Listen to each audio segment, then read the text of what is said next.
you can imagine, there were a lot of cheers, but this is a very muted celebration here.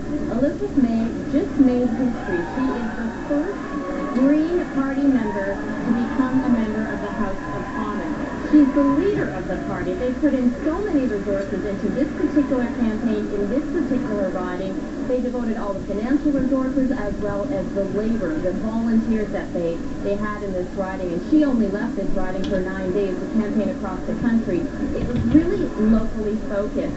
And obviously it paid off because she is now going to Ottawa and has unseated a Conservative member, a cabinet minister, no less.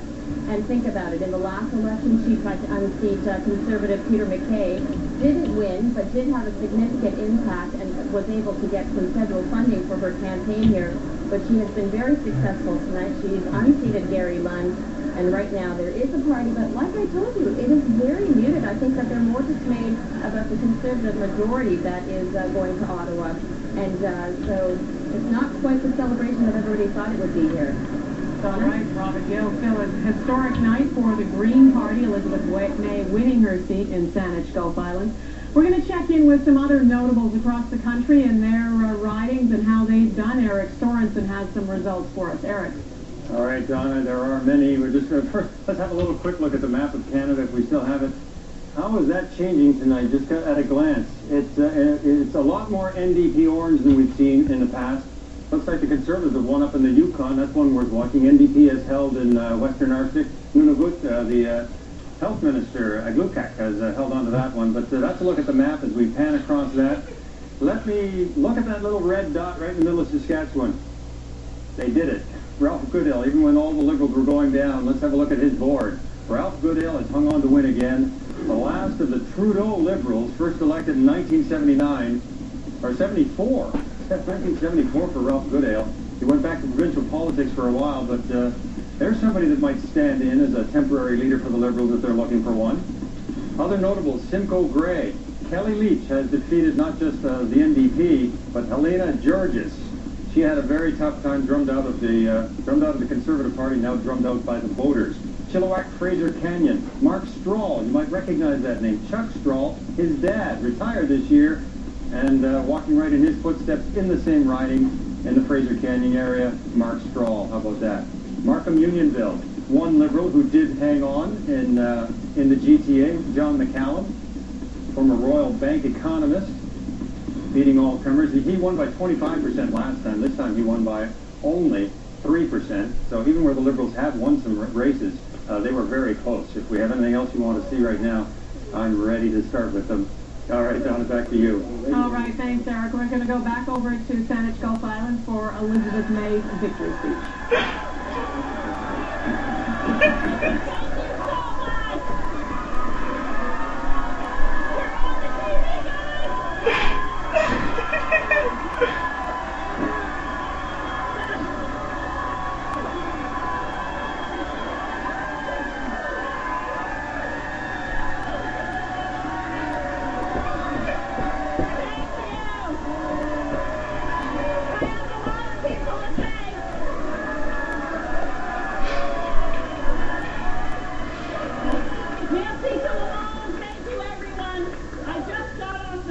From a very boisterous bar on Salt Spring Island, where I called again there.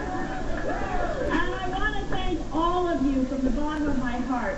Marilyn Rediva was up here earlier, our volunteer coordinator, herself a volunteer, coordinating the work.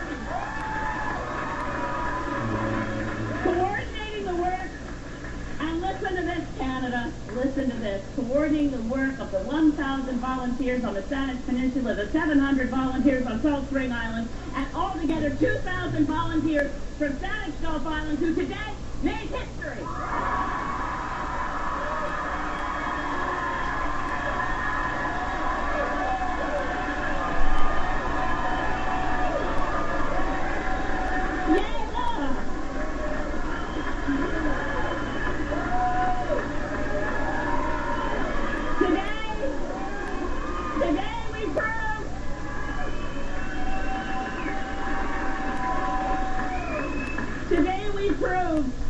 Today we proved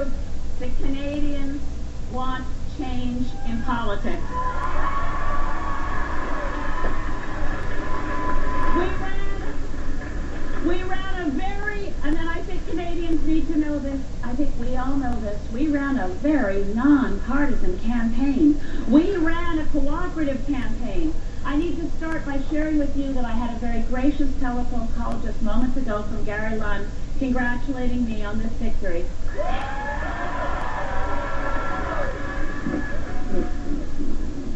And history for the Green Party, electing their leader, Elizabeth May, the first Green Party member to be elected in Canada. We are now going to go over to Carolyn Jarvis and Daryl Bricker.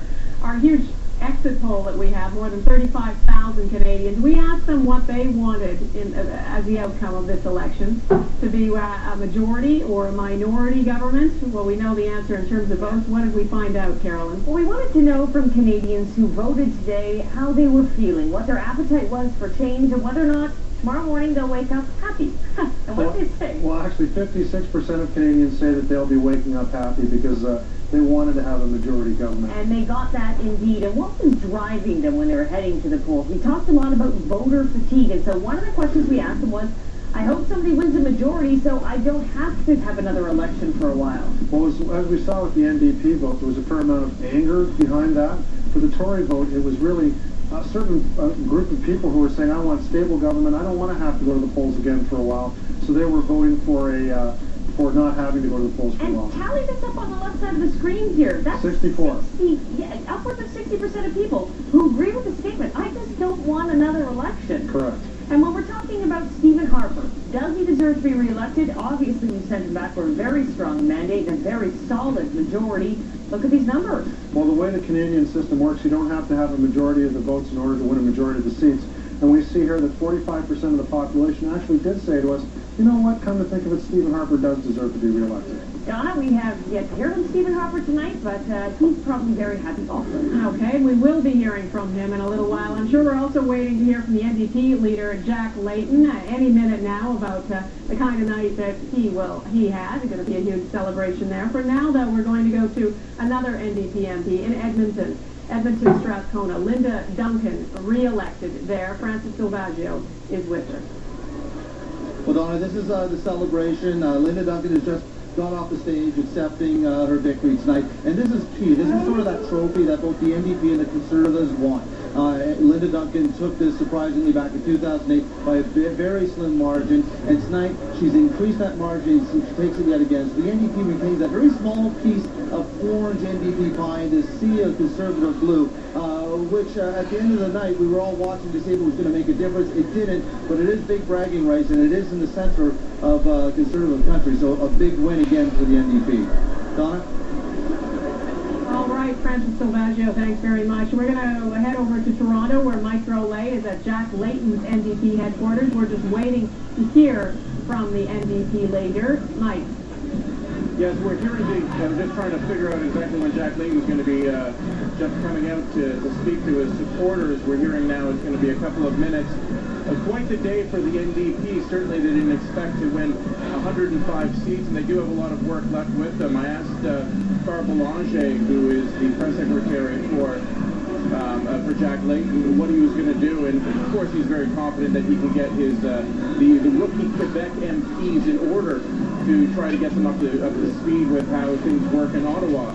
But they do have a lot of work ahead of them because a lot of them, they don't speak French very well, so it'll be interesting to see how they handle Quebec politics. So once again, we're waiting any minute to hear from Jack Layton to see what he has to say, but quite a remarkable night here, Donna. Thanks, Mike. I want to bring our panelists in. The NDP looking to have, what are the numbers now we've got for the NDP? 105 MPs. Do not adjust your second. Do not adjust your second. Thank you, Goldie. How many of them know what they're in for? How many? Have a good whip. Yeah. You're absolutely right. It's a good thing that the New Democrats had a good, strong base of members of Parliament going into this with about 36. Those folks will be the backbone. Right. If I know the way the New Democrats work, they'll assign each of those 36 to one of the new members, and of course, some of them are going to have two. Right. And those folks will be responsible for teaching those members of Parliament their oaths. Now, that said, we do have the 4 years to figure all of this out, and suffice it to say, there are going to be bumps along the road. There are going to be mistakes. but most certainly the New Democrats will work through them as they mature into this new role as opposition. You can talk about staff all night long. They all need to be staffed up too, and that's going to be a huge challenge. Big challenge. And we're a unionized staff environment within the New Democrats. Shocking. Which is going to cause an additional level of interesting problems. Oh, we're not even there yet. We're not even there. This is something that we dropped, a thread we dropped before that I want to pick up on. That's the per vote subsidy, which is something that's going to, the Tories have said if we get a majority, we're going to introduce this, which will have...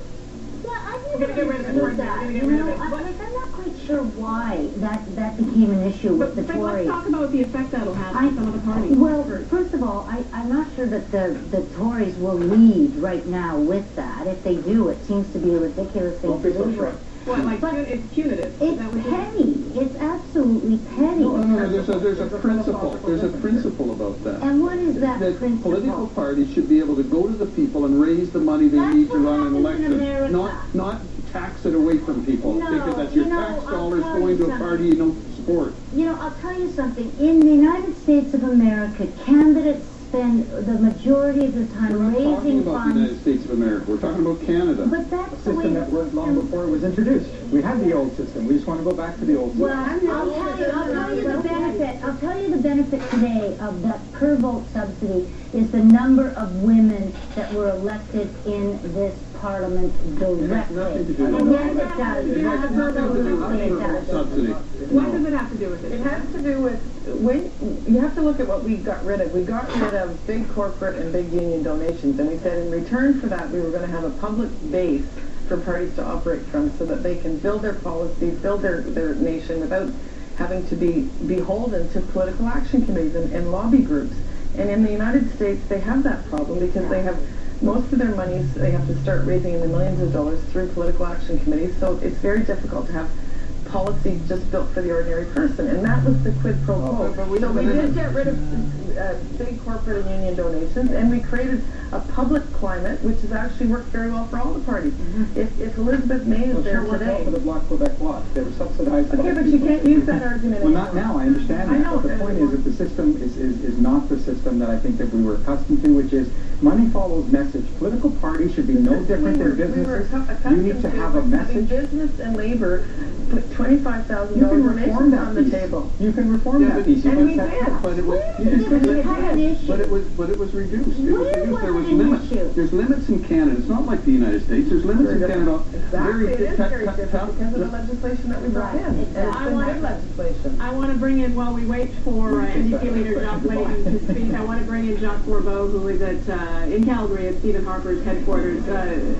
What are you hearing from strategists there, from people around you, Jacques? Well, certainly I think the people here are ecstatic that they finally won a majority government. And Donna, one of the things I'm going to be looking for is that, of course, the Conservatives have lost some cabinet ministers. So what are they going to do with that? Because one of the things I've noticed since Stephen Harper has been in power is that he has not, he's really not demoted many people from his cabinet or promoted people in. When we have cabinet shuffles, it's really just moving the deck chairs around a little bit. So for me, one of the things to watch for once Stephen Harper gets back to Ottawa is what is he going to do with his cabinet? How much, how many new faces we see in that cabinet? He's lost Lawrence Cannon, for one. That's a big one. Absolutely. And the other dynamic I think is going to be interesting with the NDP now as official opposition is I think there's going to be more of a stark ideological divide between the government and the official opposition. And also a thing to watch for is all those new Quebec, NDP MPs from Quebec. How much are they going to push Jack Layton to start demanding some movement on the constitutional file and other things that Layton was talking about during the campaign? So for Stephen Harper, it's going to be a different experience because he's going to be facing a party, an official opposition that I think is going to have a very different lines of attack than the Liberals did. Goldie, what do you make of that? I think we haven't talked much about the dynamic between Mr. Harper and Mr. Layton. I think it's an area in which... What is the dynamic? What's their relationship like? You've heard they have a very good relationship. Do they? It's not well known, but I know that they meet quite often and have a beer? It's a good relationship. It's cordial, but the dynamic... I don't think they have a beer. But they have a better relationship than Michael Ignatius and Stephen Harper. And certainly a better relationship than is known in the public. And what's the basis of that? Trust. Well, I think that, you know, it comes right back to where we started originally on this whole discussion about the need in minority parliaments to work together. And the Prime Minister, despite all the criticism he gets, you know, about being autocratic and stuff, he has proven over almost 5.5 years that he can work with people like Jack Layton.